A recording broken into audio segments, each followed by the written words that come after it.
kami dari kelompok 7 yang akan mempresentasikan artificial intelligence dan big data.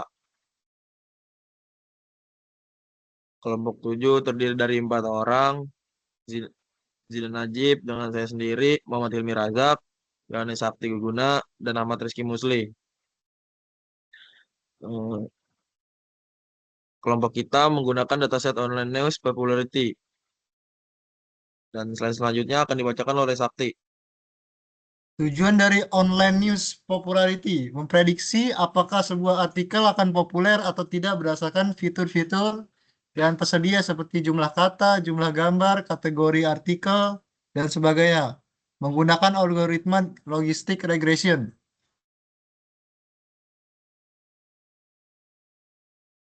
Hipotesis terdiri dari artikel dengan judul pendek, jumlah gambar sedang, berada dalam kategori teknologi atau bisnis cenderung memiliki kemungkinan lebih besar untuk populer.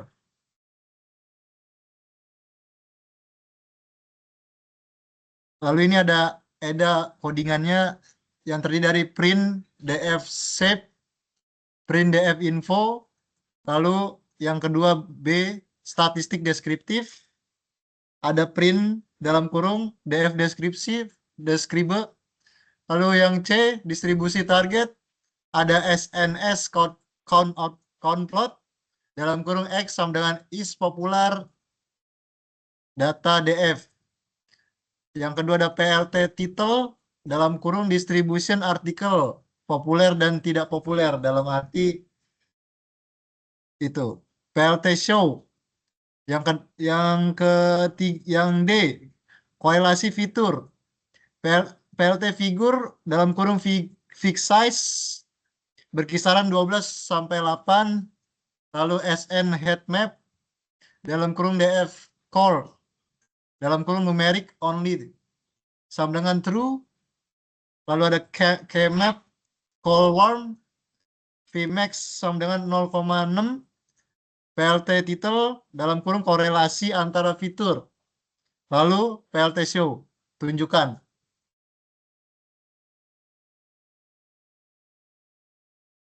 Penjelasannya EDA. Tahap awal dalam analisis dilakukan dengan EDA atau eksplorasi. Data analisis langkah pertama yaitu menampilkan data awal menggunakan DF head dalam kurung dan tutup kurung untuk mengetahui gambaran isi dataset. Dilanjutkan dengan DF shape untuk mengetahui jumlah baris dalam kolom dan DF dtypes untuk mengecek tipe data dari setiap kolom. Supaya tidak error saat memanggil nama kolom, dilakukan pembersihan dengan DF columns str strip dalam kurung dan tutup kurung untuk menghapus spasi di nama kolom. Statistik deskriptif seperti nilai minimum, maksimum, rata-rata, standar deviasi diperoleh menggunakan DF descript dalam kurung dan tutup kurung untuk kolom numerik serta DF descript include all untuk menampilkan statistik seluruh kolom termasuk kategori, lalu fungsi df duplicate dalam kurung dan tutup kurung dan juga sum digunakan untuk mendeteksi apakah ada baris data yang terduplikasi. Selanjutnya dibuat kolom target klasifikasi baru bernama is populer, yaitu bernilai 1 jika artikel memiliki jumlah share berkisaran sampai dengan 1400 dan 0 jika kurang.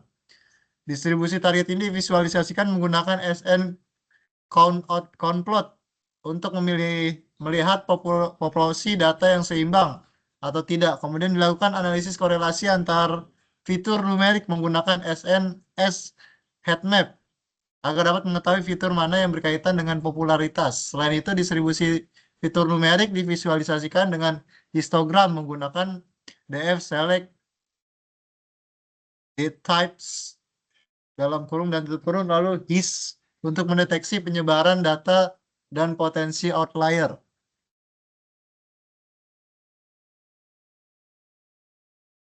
Preprocessing. Lalu ada preprocessing, hapus kolom tidak relevan. Ada DF sama dengan DF drop dalam kurung columns sama dengan dalam kurung URL time delta series. Lalu pisahkan fitur dan label. X sama dengan df drop, columns sama dengan is popular. Lalu ada Y, df dalam kurung is popular. Bagi data train 80%, tes 20%. X-train, X-test, Y-train, Y-test sama dengan train test split. XY test sites sama dengan 0,2, random state sama dengan 42. Itu codingannya, isi dalam codingannya. Penjelasan preprocessing data. Untuk slide Tahapan selanjutnya akan dijelaskan oleh saya Ahmad Rizky Musli. Penjelasan pre-processing data. Tahapan pre-processing yang dilakukan untuk menyiapkan data sebelum masuk ke dalam model machine learning. Langkah pertama adalah mengecek apakah terdapat pada kosong atau nol menggunakan df.is0 buka tutup kurung titik sum buka tutup kurung. Bila ditemukan missing value, maka dilakukan penghapusan dengan df.dropna buka tutup kurung titik. Selanjutnya, kolom yang tidak relevan untuk dianalisis dan modeling seperti URL, time delta, dan series. Dihapus menggunakan fungsi df.drop buka tutup kurung karena tidak memiliki kontribusi signifikan terhadap prediksi. Setelah itu dilakukan proses standarisasi data numerik menggunakan standar Scholar dari library Kern. Proses ini bertujuan untuk menyamakan skala seluruh fitur numerik agar model tidak bias terhadap fitur dengan nilai yang besar. Data yang telah dinormalisasi kemudian dipisahkan menjadi data latih dan data uji dengan menggunakan fungsi train underscore test underscore speed buka tutup kurung dengan rasio 80% data latih dan 20% data uji. Pembagian ini penting agar model dapat diuji performanya pada data yang belum pernah dilihat sebelumnya. ML yang digunakan di sini ada inisialisasi dan latih model, prediksi data uji, dan evaluasi akurasi.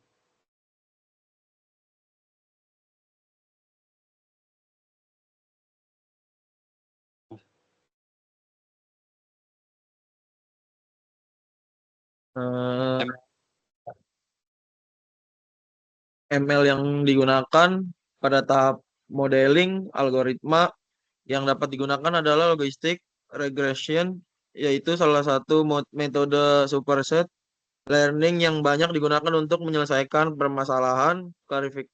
Klasifikasi biner logistic regression dipilih karena mampu memprediksi probabilitas kejadian dan menghasilkan output dalam bentuk kelas 0 atau 1. Model diinisialisasi dengan menambahkan parameter max iter sama dengan 1000 agar model diberikan batas iterasi yang cukup saat proses pelatihan, sehingga algoritma dapat menemukan solusi optimal meskipun data cukup kompleks. Proses pelatihan dilakukan menggunakan fungsi metode fit, X-train, dan Y-train, yaitu model belajar mengenali pola dari data latih yang sudah disiapkan. Setelah model terlatih, dilakukan prediksi data uji menggunakan perintah model predict X-test. Untuk mengetahui hasil klasifikasi dari data yang pernah dilihat sebelumnya, tingkat akurasi model dihitung menggunakan model skor X-test dan Y-test, yaitu membandingkan hasil prediksi dengan label asli pada data uji. Untuk mengetahui seberapa besar tingkat ketepatan model dalam memprediksi, untuk mendapatkan evaluasi yang lebih lengkap digunakan confusion matrix dan classification report. Confusion matrix menunjukkan jumlah data yang diprediksi benar dan salah pada masing-masing kelas, sedangkan classification report menyajikan matrix precision, recall, dan F1 score yang memberikan gambaran lebih detail tentang performa model pada setiap kategori. Visualisasi confusion matrix dengan confusion matrix display from estimator membantu mempermudah interpretasi hasil evaluasi model. Dengan menggunakan logistic regression, diharapkan model mampu memberikan klasifikasi yang akurat untuk memprediksi apakah sebuah artikel akan menjadi populer atau tidak berdasarkan fitur-fitur yang ada. Penjelasan ML yang digunakan pada tahap awal library yang dibutuhkan untuk analisis dan pemodelan diimpor. Antara lain, Pandas untuk manipulasi data, NumPy untuk perhitungan numerik, Matplotlib, dan Seaborn untuk visualisasi data, serta Sklearn yang menyediakan berbagai fungsi preprocessing, pembagian data, dan algoritma machine learning. Dataset kemudian dimuat menggunakan perintah pd read csv yang berfungsi membaca file csv dan mengubah menjadi format data frame. Langkah berikutnya adalah melakukan eksplorasi data atau EDA untuk memahami struktur dan isi dataset. Beberapa informasi dasar seperti jumlah baris dan kolom dicek menggunakan df-sep. Lalu nama kolom dibersihkan dari spasi dengan df kolom str strip. Selanjutnya dibuat variabel target baru bernama isPopuler yang bernilai 1 jika jumlah share sebuah artikel 1400 dan 0 jika kurang dari itu. Untuk bertujuan mengubah masalah regresi menjadi klasifikasi biner, distribusi artikel populer dan tidak populer divisualisasikan dengan konplot menggunakan Seaborn untuk memastikan keseimbangan data target. Setelah eksplorasi awal dilakukan processing data, kolom-kolom yang tidak dibutuhkan seperti URL, email delta, dan share dihapus karena tidak memiliki kontribusi pada proses prediksi. Selanjutnya dilakukan pengecekan missing values dan data dibersihkan jika terdapat nilai kosong. Fitur numerik kemudian distandarisasi menggunakan standar scaler agar fitur memiliki skala yang beragam dan tidak mempengaruhi performa model secara tidak profesional.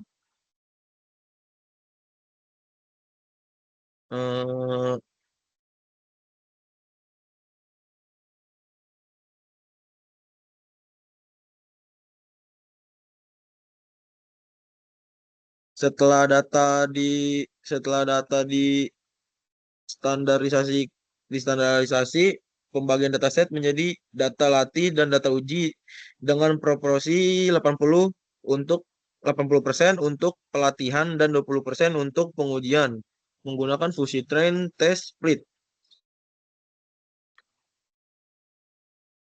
Terus pembagian ini penting agar model dapat dievaluasi menggunakan data yang belum pernah dilihat. Proses berikutnya adalah pembangunan model klasifikasi menggunakan algoritma logistik regression model diinisialisasi dengan batas iterasi maksimum 1000 agar proses training berjalan optimal. Model kemudian dilatih pada data latih menggunakan perintah model fit. Setelah training selesai, model digunakan untuk memprediksi hasil data uji dengan perintah model predik. Tingkat akurasi model dihitung dengan menggunakan fungsi model score yang menunjukkan persentase data uji yang berhasil diklasifikasikan dengan benar oleh model. Untuk mengevaluasi performa model secara lebih rinci, digunakan confusion matrix yang menunjukkan jumlah prediksi benar dan salah untuk masing-masing kelas, serta classification report yang memberikan informasi tentang precision, recall, dan F1 score pada tiap kelas. Hasil confusion matrix juga divisualisasikan menggunakan confusion matrix display from estimator agar mudah dipahami secara visual. Seluruh proses ini bertujuan untuk mengukur kemampuan model dalam memprediksi popularitas artikel berdasarkan fitur yang tersedia. Slide selanjutnya dibacakan oleh Hilmi Rajab. Kesimpulan model yang digunakan. Berdasarkan hasil pengolahan data dan pemodelan yang telah dilakukan, dapat disimpulkan bahwa algoritma logistik regression mampu digunakan untuk memprediksi popularitas artikel pada dataset online news popularity. Model ini memiliki keunggulan dalam hal kesederhanaan, efisiensi komputasi, dan interpretasi hasil yang mudah dipahami. Logistik regression efektif dalam menyelesaikan permasalahan klasifikasi biner seperti pada studi ini, yaitu mengklarifikasikan artikel menjadi dua kategori, populer dan tidak populer.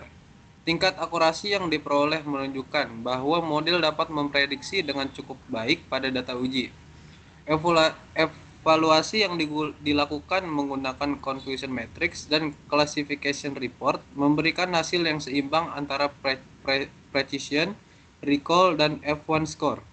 Secara keseluruhan, model ini layak untuk digunakan sebagai baseline dan dapat dikembangkan lebih lanjut dengan menggunakan algoritma lain seperti decision tree atau random forest untuk membandingkan performa dan meningkatkan akurasi prediksi. Selain itu, model logistik regression ini dapat dijadikan acuan dalam membantu pengambilan keputusan terkait strategi peningkatan popularitas artikel di masa mendatang.